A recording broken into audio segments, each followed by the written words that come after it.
अस्सलाम वालेकुम। इस वीडियो में हम देखेंगे how to write a research paper step by step and don't forget to subscribe. अस्सलाम वालेकुम। If you want to do the research work go to Google and write Google Scholar. Okay, click on this.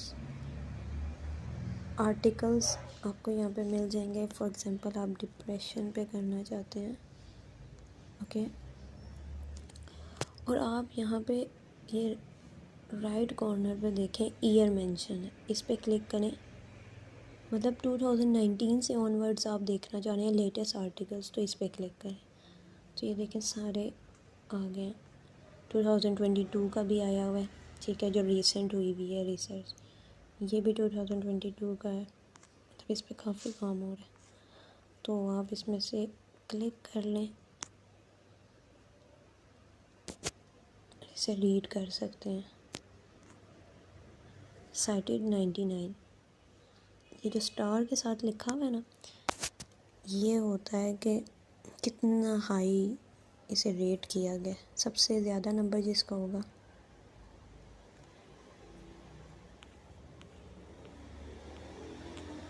ये article है जिस तरह, यह पूरा नहीं खुल रहा। तो आप ये आर्टिकल दे रहे हैं, इनके साइड पे लिखा हुआ है पीडीएफ, इसके साइड पे भी पीडीएफ लिखा हुआ है। तो ये वाले जो होते हैं डाउनलोड हो जाते हैं। आप इस पीडीएफ को क्लिक करें, आप इस पीडीएफ को क्लिक करें, तो ये आपके पास फुल जो है ना डॉक्यूमेंट, ये देखें डाउनलोड होकर मोबाइल में आ जाएगा।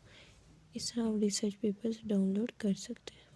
एग्जाम्पल आपने टीबी पे काम करना चाह रहे हैं, ठीक है, एक बीमारी डिजीज़ आपने पिक कर ली है रिसर्च के लिए, टीबी, ठीक है।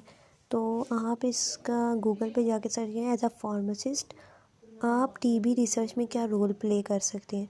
तो ये मेडिकेशन मैनेजमेंट, तो वो डिफरेंट बता देंगे, उसमें से आप कोई भी एक सिलेक्ट करके उसकी बेस पे अपना रिसर्च प्रपोज़ल लिख लेंगे। First and main step is research proposal. आपने वो डाउनलोड कर लिए थे डिफरेंट आर्टिकल्स, उन्हें जो पीडीएफ मैंने आपको डाउनलोड करना बताया था, उन्हें हल्का हल्का रीड कर लें। अब बीमारी के बारे में जान लें, टीबी होता क्या है, किस तरह फैलता है, थोड़ा सा बैकग्राउंड नॉलेज, वीडियोस क्लिप्स आप ये बुक से और इन रिसर्च पेपर से जो पहले हुई हुई है, इसे आप एक बार गो थ्रू कर लें, आपको पता चल जाए बैकग्राउंड के है क्या ये बीमारी। और आपने अब इसमें इसकी मेडिकेशन मैनेजमेंट में हेल्प करनी है या ड्रग डेवलपमेंट में, ठीक है। अब ये डिफरेंट काम है जो फार्मासिस्ट कर सकते हैं इस पे, ठीक है। डाटा कलेक्शन करके रिपोर्ट्स बता सकते हैं कि क्या प्रॉब्लम्स आ रही हैं टीबी के इलाज पे, और क्यों ये इतनी ज़्यादा पाकिस्तान में है ये बीमारी, मतलब फिर आप कर सकते हैं। तो आपने इस पे लिखना है रिसर्च प्रपोज़ल। फर्स्ट स्टेप आपने जो लिख के अपने सुपरवाइज़र को चेक कराना होता है, वो होता है किसी भी जो भी आपने डिज़ीज़ सिलेक्ट की है उस पर एक प्रपोज़ल बनाना होता है, ठीक है। उसके बाद आप उस पर रिसर्च थीसिस लिखना स्टार्ट करें। तो अब प्रपोज़ल मैं आपको दिखाती हूँ। ओके, रिसर्च प्रपोज़ल, तो इसका टाइटल हमने बना लिया। हमने अब सिलेक्ट कर लिया कि एज अ फार्मासिस्ट हम कौन सा काम करेंगे टीबी पे। तो हमने देखा कि मेडिकेशन एडेरेंस को अंडरस्टैंडिंग और टीबी ट्रीटमेंट के जो आउटकम्स आ रहे हैं पाकिस्तान में, उसकी मिक्स मेथड स्टडी करेंगे, ठीक है। इंट्रोडक्शन थोड़ा सा बता दें, इंट्रोडक्शन फिर आपने लिखना होता है। टाइटल सिलेक्ट करने के बाद टाइटल इसी तरह इफ़ेक्टिव होना चाहिए और एक्सप्लेन सही तरह होना चाहिए, ठीक है। फिर इंट्रोडक्शन आ जाता है, उसमें आपने जो डिज़ीज़ उठाया है, जो आपका टॉपिक है, उसके बारे में थोड़ा सा बताना है कि क्या है, टीबी है क्या, ये सिग्निफिकेंट पब्लिक हेल्थ कंसर्न रहा है पाकिस्तान में, ठीक है। इसके बहुत ज़्यादा इंसिडेंस रेट्स हैं और इसकी ट्रीटमेंट सक्सेसफुल क्यों नहीं हो रही, क्या उसमें चैलेंजेस आ रहे हैं। तो जो जो है, अब आप ये पढ़ सकते हैं, एड्रेसिंग द बैरियर्स, जो रुकावटें हैं टू टीबी मेडिकेशन एडेरेंस, वो क्रूशियल है कि हम उसे क्रूशियल स्टेप है, उसे ठीक करेंगे तो हमारा आउटकम ट्रीटमेंट का ठीक होगा, बैरियर्स हटा देंगे। तो ये रिसर्च प्रपोज़ल जो है आउटलाइन कर रहा है कि हम क्या स्टडी करने वाले हैं, आगे थीसिस जो बनाने वाले हैं, कि हम अंडरस्टैंड कर सकें the factors influencing patient medication, कौन से फैक्टर्स हैं जो अफेक्ट कर रहे हैं, या बैरियर्स या फैक्टर्स, ठीक है, और इम्पैक्ट कर रहे हैं ट्रीटमेंट के आउटकम्स में इन पाकिस्तान। तो फिर आपने ऑब्जेक्टिव लिखना है, आपका क्या मकसद है, असेस पेशेंट की डिफरेंट प्रिस्क्रिप्शंस देखना, कौन सी बैरियर्स हैं, परसेप्शंस उनसे पूछना, या आप पढ़ लें, to evaluate the effectiveness of TB control measures and treatment outcomes in different regions. इस तरह का ऑब्जेक्टिव क्या है। फिर आपने मेथडोलॉजी के कौन से मेथड्स आप यूज़ करेंगे, सैम्पल सिलेक्शन, डाटा कलेक्शन किस तरह करेंगे, इंटरव्यूज़ कर रहे हैं या आप किस तरह मतलब कर रहे हैं। फिर जो भी आपने इंटरव्यूज़ के ज़रिए या क्वेश्चनर्स फिल करवा के सर्वे फॉर्म्स, या किस तरह आप डाटा कलेक्ट करेंगे, वो जो डाटा आपने कलेक्ट किया उसकी आप डाटा एनालिसिस करेंगे। कोई भी टूल्स इसके लिए सॉफ्टवेयर्स यूज़ किए जाते हैं, SPSS यूज़ किया जाता है, ठीक है। SPSS कैसे यूज़ करते हैं ईजी वे में मैं आपको एक वीडियो इसके बाद अपलोड कर दूँगी, don't worry. Data analyse, data collection, ये मैं सिखाऊंगी साथ साथ। एथिकल कंसिड्रेशन,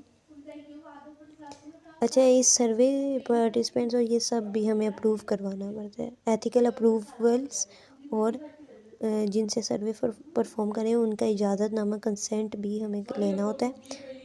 फिर मेथड में दूसरा, analyse of TB treatment outcomes, जो आउटकम्स हैं वो भी, मेडिकेशन एडहेरेंस भी और ट्रीटमेंट आउटकम्स।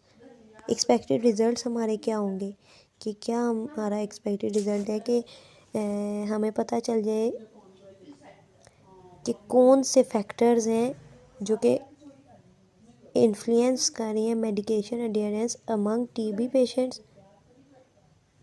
और हम क्या रिकमेंडेशंस देंगे, असेस करेंगे इन सब चीज़ों को, और फिर हम कोई रिकमेंडेशन देंगे किस तरह हम इसे इम्प्रूव कर सकते हैं आउटकम को। कंक्लूजन, ये रिसर्च हमें बता देगी कि कौन से चैलेंजेस हैं और कौन सी अपॉर्चुनिटीज़ हमें मिल सकती हैं कि हम ये सब इम्प्रूव कर सकें टीबी का आउटकम पेशेंट्स में और मेडिकेशन एडहेरेंस को। और हेल्थ केयर प्रोवाइडर्स के लिए भी बेनिफिट है, उन्हें भी जब पता चल जाएगा ये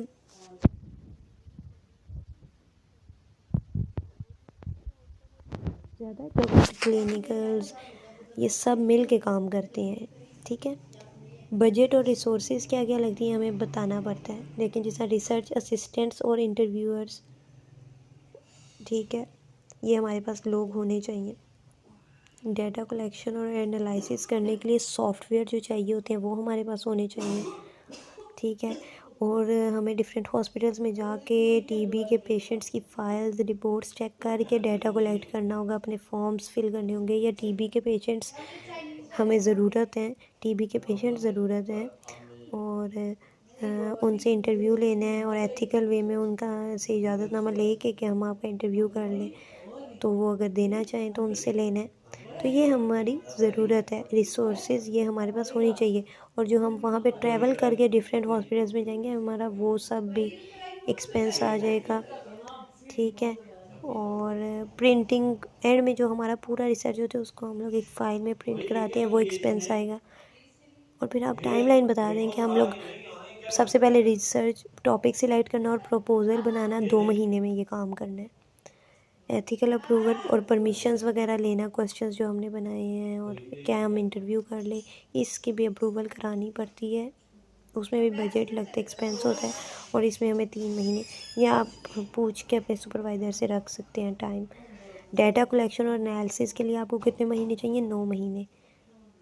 कुछ महीने तो डाटा कलेक्शन में लग जाएंगे, फिर उन्हें कंपाइल करके फिर रिपोर्ट राइटिंग, फिर आपने इस सब के बाद अपनी थीसिस फुल लिख लेनी है और उसे जमा करा देना 4 महीनों के अंदर। सो ये हम स्टेप बाय स्टेप करेंगे। अभी हमने सिर्फ पहला स्टेप किया है, प्रपोज़ल डेवलपमेंट तक। नेक्स्ट फिर मैं आपको नेक्स्ट वीडियो में साथ साथ बताऊंगी जो जो मैं करूँगी।